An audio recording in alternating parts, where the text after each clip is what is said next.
होर्मुज में घिरा अमेरिका का 5वां बेड़ा, व्हाइट हाउस में आपातकाल मीटिंग। ईरान युद्ध वाकई में इतना ज्यादा खतरनाक हो चुका है जितना पहले कभी नहीं था।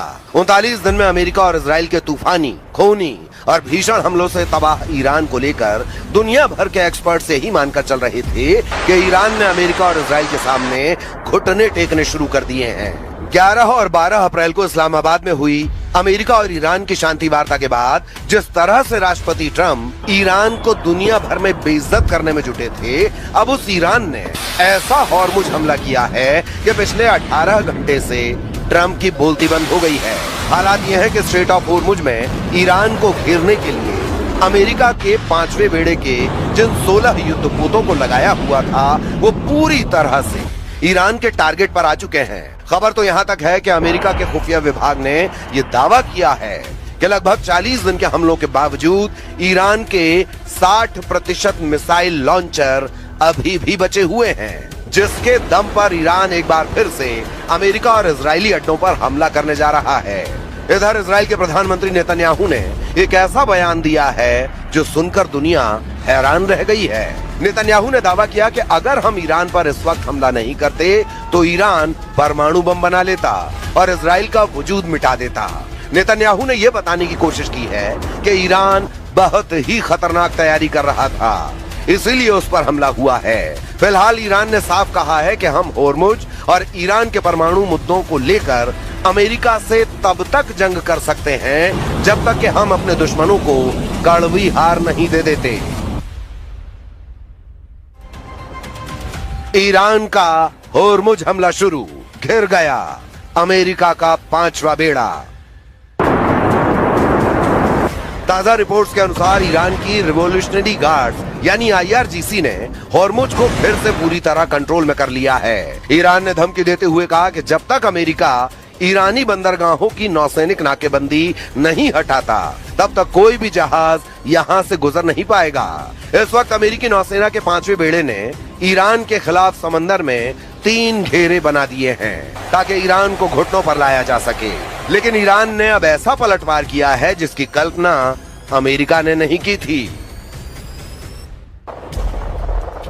अमेरिकी नौसेना के 5वें बेड़े यानी 5th फ्लीट ने 13 अप्रैल 2026 से ईरान के प्रमुख बंदरगाहों जैसे बंदर अब्बास, चाबहार और बुशहर की जो घेराबंदी शुरू की थी, अमेरिका ने ईरान के तटों को 3 स्तरों में बांटा है ताकि कोई भी ईरानी जहाज बाहर न निकल सके। पहली परत आउटर रिंग, विमान वाहक पोत USS अब्राहम लिंकन और उसके स्ट्राइक ग्रुप के युद्धपोत जो लंबी दूरी की मिसाइलों और विमानों से निगरानी कर रहे हैं। दूसरी परत मिडिल रिंग, अर्ली बर्ग क्लास के गाइडेड मिसाइल डिस्ट्रॉयर्स जो किसी भी संदिग्ध हलचल को रोकने के लिए तैनात हैं। तीसरी परत कोस्टल रिंग, मानव रहित समुद्री ड्रोन और छोटे पेट्रोल वेसल्स जो सीधे ईरान के बंदरगाहों के मुहाने पर नजर रखे हुए हैं। अब ईरान ने घेराबंदी को तोड़ने के लिए अपनी पारंपरिक नौसेना के बजाय असममित रणनीति का इस्तेमाल शुरू कर दिया है। ईरान ने इस अभेद्य घेरे को तोड़ने के लिए हमले के लिए मास्टर स्ट्रोक प्लान बना लिया है, मच्छर बेड़ा। ईरान के पास हजारों की संख्या में छोटी, तेज और फुर्तीली नावें हैं। ये नावें रडार की पकड़ में नहीं आती और चट्टानी गुफाओं में छिपी रहती हैं। ये एक साथ झुंड में हमला करके अमेरिकी युद्धपोतों को उलझाने की ताकत रखती हैं।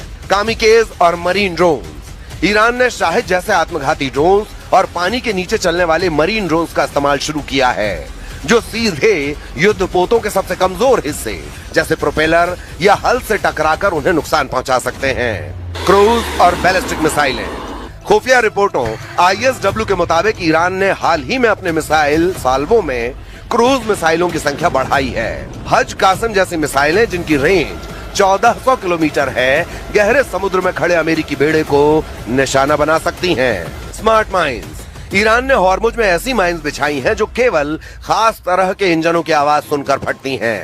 दावों के मुताबिक अमेरिकी सेंट्रल कमांड यानी सेंटकॉम ने जो 16 युद्धपोत ईरान को घेरने में लगाए वो अब ईरान के टारगेट पर आ चुके हैं और अब इसीलिए सिचुएशन रूम में ट्रंप ने टॉप कमांडर और जनरलों के साथ मीटिंग की है जिसमें ईरान पर बड़े हमले की तैयारी हो रही है।